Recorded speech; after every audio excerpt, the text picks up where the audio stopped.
Salut à toutes et à tous et bienvenue dans ce nouveau tutoriel After Effects. Aujourd'hui, petit extrait de ma formation 1 heure sur After Effects pour apprendre le motion design. Et on va s'intéresser tout particulièrement à une fonctionnalité. Alors on va pas rentrer forcément dans tous les détails parce qu'elle est assez complexe, mais on va en tout cas la survoler et vous permettre de comprendre son fonctionnement. Et il s'agit de la fonction lumière, ou plutôt des calques de lumière. Vous allez découvrir comment ils fonctionnent, comment on les met en place, comment on les utilise dans ce logiciel de montage vidéo et d'effets spéciaux. Si jamais vous avez des questions, des remarques, des demandes de tutoriels, eh bien je serai disponible dans les commentaires juste en dessous, et ce sera avec plaisir que je viendrai vous aider. Si jamais la vidéo vous a plu, un like, un partage, un abonnement, ça permet à la chaîne de continuer à se développer et à moi de vous proposer de nouveaux contenus. Et puis bah écoutez, à part ça, je pense que j'ai fait le tour, j'ai pas plus de choses à vous dire à part vous souhaiter bon visionnage de ce tutoriel. Pour pouvoir utiliser efficacement les outils de 3D de After Effects, il va être important de maîtriser les options de lumière. Pour cela, ici, je vais faire un clic droit, passer mon bloc que vous voyez ici, en calque 3D. Je vais venir le sélectionner. Alors, on resélectionne bien notre calque.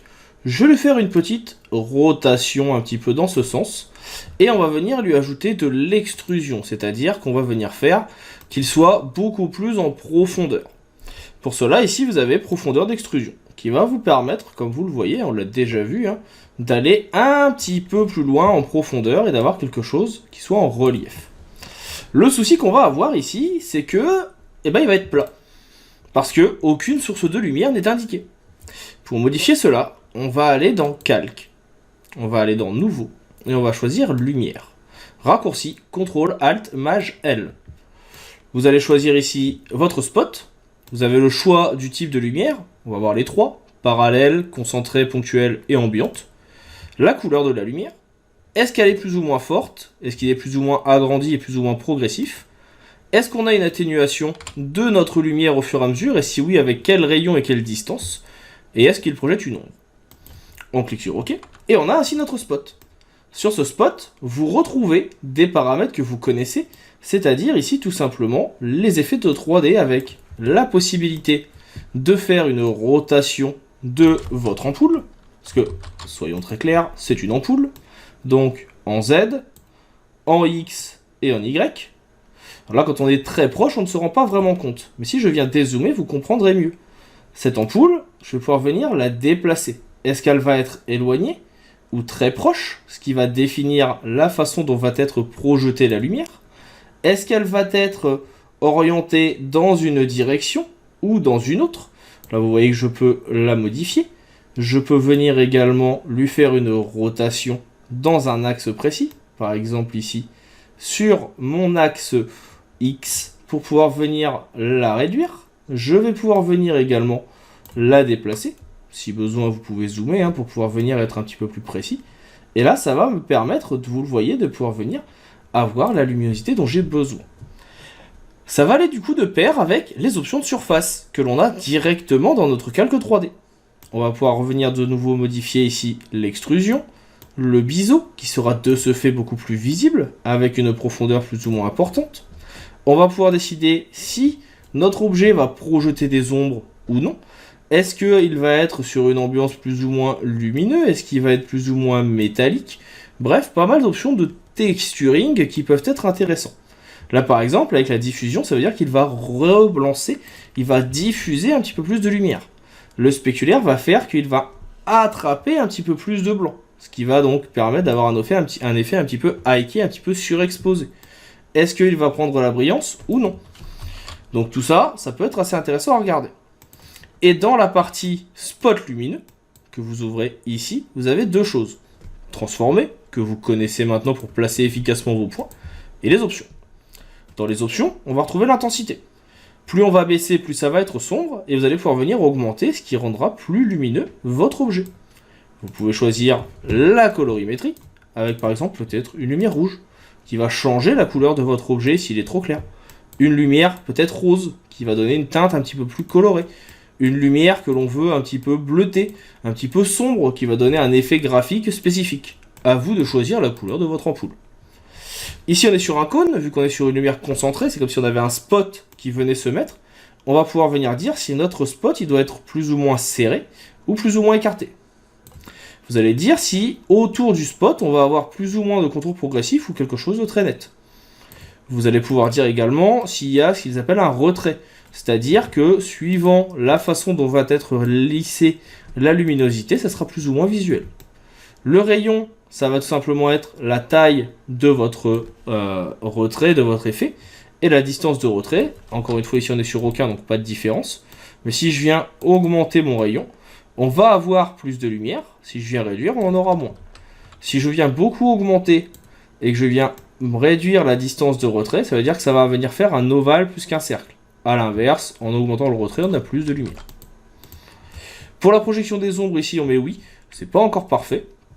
On va avoir ici l'intensité de l'ombre qui apparaît, ainsi que sa diffusion. Est-ce que c'est quelque chose que l'on veut plus ou moins fort?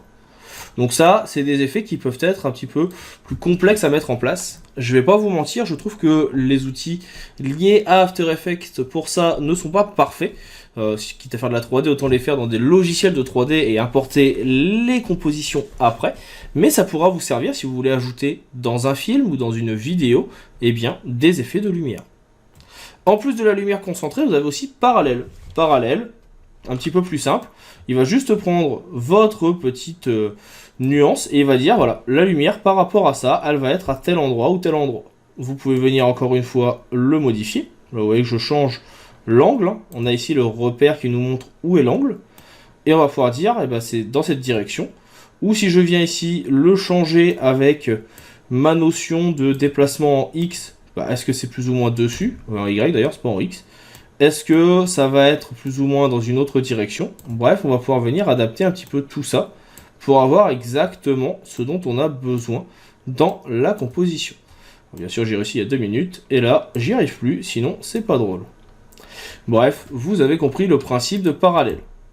Ponctuel, il va partir du principe que vous avez une source de lumière qui va être à un seul endroit, et c'est vous qui allez définir comment elle doit être placée. C'est vous qui allez pouvoir venir ici en définir encore une fois l'intensité. Donc là, on est sur une intensité à cet endroit, donc de ce fait, on a quelque chose qui va éclairer ce côté. Si je le mets de l'autre côté, il va éclairer l'autre côté. Si je le mets en profondeur sur X ou Y, pareil, il va venir se déformer, il va venir déplacer le tout. Alors ça peut être un petit peu abstrait au début, mais je vais vous montrer qu'il y a une possibilité en changeant les vues qui va être un petit peu mieux. Et enfin, vous avez la couleur ambiante, c'est tout simplement comme si on avait une lumière plus ou moins présente. Donc comme je disais, ça peut être un petit peu abstrait.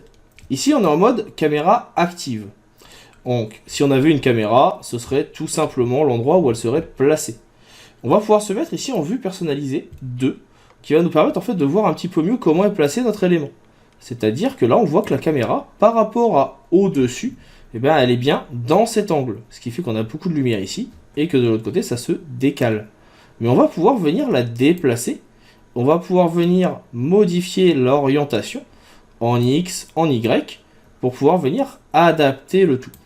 C'est ça qui est un petit peu le plus compliqué, c'est qu'il va falloir venir jouer, de mon point de vue, sur les différents angles et sur les différentes vues du logiciel pour vous permettre de savoir exactement où est placé votre élément.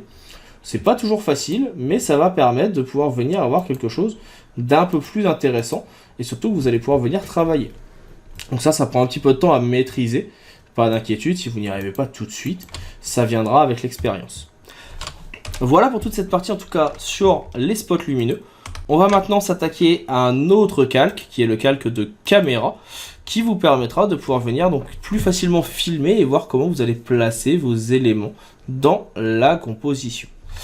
Je tiens à le redire quand même encore une fois parce que ici on est vraiment sur une formation débutant pour vous préparer à comprendre les bases du logiciel.